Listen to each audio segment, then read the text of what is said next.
part of why I like it when Netflix drop their original anime is because they normally drop the whole series together, unless it's one of those bought IPs where we get episodes episodically week by week. So we have a new anime this week, and I'm here to talk about whether it's worth you getting into this, because it's another fighting tournament arc series, and there are a few that are okay and their animation has been okay. For example, Baki or Bakihama. Those are okay. Kenga no Shira, okay. Not brilliant, and certainly has its issues when it comes to the animation. So let's jump in and talk about it. Garouden, the way of the lone wolf, fugitive Juzo Fujimaki is blackmailed into joining a tournament where he must face off in matchups against the deadly martial artists. So the production company is Naz, that's not the rapper, but the production company NAZ. I don't talk about anime themes enough. My favorite at the moment is Mash or Might Magic. Just because the catchy tune, everybody's doing dances of Twitter and all of that, but I just love it. I think it puts me in a good mood, that anime, and the theme is incredible. So when it comes to this theme, I was blown away by the creativity of it, and I never go into depth talking about the creativity of animes that much, because sometimes it's just play by the numbers, paint by the numbers, tick this, make the characters do that, and give us the action, and dub the mouths, match up the mouths movements somewhat.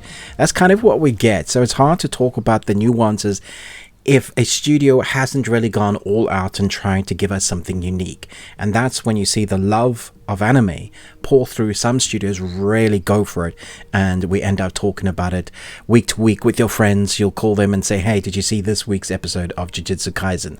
That sort of thing. When it comes to the theme of this anime, I was blown away by its creativity, from real life images to anime melded in together with a backdrop of heavy metal, to seeing the protagonist being there all along, melding in together. And that's how you start off with, and I'm like, wow, if this is what they're willing to go through just for the theme, what is the anime series going to be like when it comes to its creativity? And I can happily say they do stretch their creativity bones somewhat. When we get the anger of our protagonist who is on the run, when you see him allow his beast to come out, as they call it, the showcasing of the animation style with like hundreds of line drawing in black and white, looking like some sort of spiritual successor to Street Fighter, I think it was 5 or 4, where you saw them use that kind of black art used for special movements. You'll know it if you're a Street Fighter fan, the comparison I'm doing there, because we've had a few animes that use different color combinations and styles to showcase a character becoming stronger or powering up, like Goku, or like Mob Psycho when he reaches 100%. That is kind of what you get here when he's letting the beast out. And I really felt that impact of the character releasing his beast. And so that becomes a prominent thing to the many matchups of characters that fight in this tournament, this underground tournament, and he's forced on the run. You're definitely on, well, I was definitely on the protagonist's side, because even though he's on the run, he's not quite a bad guy, because what he did, he's a fighter and he's extraordinarily talented, but what he did, I think a lot of people would do, it was the protection and the anger of the injustice of something horrific happening to a lady friend of his. The outcome of that is he went probably too far into protecting her, but now he's on the run, and so he ends up helping people he doesn't want to. He ends up being forced into tournaments. He doesn't like to fight people. He fights beast. And we are showcased what this character can do and who he fights right from the get-go in episode 1. What type of character he is and how strong he is and how talented he is. And then we get to the matchups, and I think everybody's going to have their favorite matches in this.